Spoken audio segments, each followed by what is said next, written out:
Andrew, so what is leadership? Very simply put, leadership is getting work done with and through people whilst gaining their trust and cooperation. And I think the key thing here, of course, is gaining their trust and cooperation. And so then you have to look at, well, how do you gain people's trust? And cooperation is by giving them a reason to follow you, giving them a reason to give their best, so that they have some meaning and significance in terms of what they do. So you can manage people by telling them, well, this is what I want you to do, but you lead people by connecting them to some purpose, some reason for doing it, over and above just getting paid. And Andrew, how should you do that? Let me give some perhaps examples of how you don't do it first and then reverse that to how you do it. I was working with a client who ran a chain of hotels, and the CEO had come from a non-hotel business. And he was leading his team by saying, come on chaps, we need to increase shareholder value. Now, what was interesting, of course, was that CEO was a shareholder. The managers of the hotels were not, even though they'd been offered a share option, which I think speaks volumes. And so they weren't getting out of bed every morning for shareholder value. He was. And he was not leading them in terms of what was important to them. They got into the hotel business because they enjoyed and loved creating a guest experience. Now, of course, if you think about this logically, if people have a great guest experience, then you can connect that to increasing shareholder value. But he kept talking about shareholder value and they weren't listening. And so he hadn't connected to their motivation.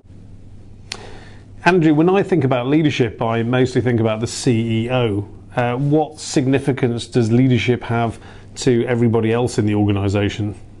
Obviously, I am very fond of the term self-leadership, that being the name of my company and my book. And I obviously believe that we need to lead ourselves before we can lead anybody else. And so I think always leadership starts within. I think leadership starts with knowing who you are, where you're going, what your skills are, and the ability to manage your communication, emotions, and the behaviours on the way to getting there. So we're all leaders. We're leaders within our families, we're leaders within our communities, within our religious institutions or sports clubs. We all lead each other because we influence those people around us. So leadership starts the moment you join an organisation as an individual contributor. You lead by creating your own personal brand in terms of being proactive and active in terms of what you can do. As soon as you become a supervisor or manager, you initially manage but then begin to lead others. And so leadership should occur all the way through the organisation. And the important thing is that there's an alignment from the organisation's culture down through the people and then back up from the people to the organisational culture. And Andrew, what should people look for when they're thinking about whether they are a leader? One of the things that I've said at various panels and speeches that I've given recently is that a very important piece of equipment in leadership is a mirror, and you can get one of those very cheaply from IKEA. And when you look in that mirror, what do you see looking back at you? Now, the one thing about being a leader is that you have to own that. It doesn't mean that you're going to be narcissistic and egotistical, but you need to accept that people follow your direction, your instructions, your vision, and you need to be okay with that. And that doesn't matter whether you have the title leader or manager or not, is that you need to say, well, if I have a reason to go somewhere or a reason to do something, then people will be attracted to that and follow me. So it's a level of ownership on that. I think people try and avoid leadership positions often because they're afraid of failing. And very often people in leadership positions don't take that leadership. They think they're delegating, but in fact they're abdicating.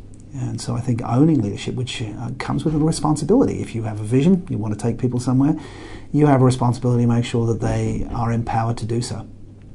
Andrew, how has the study of leadership developed over the years? If you study leadership and you go to an MBA, you'll be given a series of 4-box or 2x2 models, right? And some of the enduring ones that go back to the 1960s, things like situational leadership, suggest that our leadership style depends on the context that we are in. I think if we're looking at leadership in the 21st century, we need to look at it at multifaceted levels. I think leadership depends on where you are in the organisation, what your role is, and who are the people you're interfacing with. I think you've got to realise that before you can perhaps coach and develop people, you need to have the performance management in place first. So people need to know what the goals are, they need to know their accountabilities, they need to be able to get feedback around that.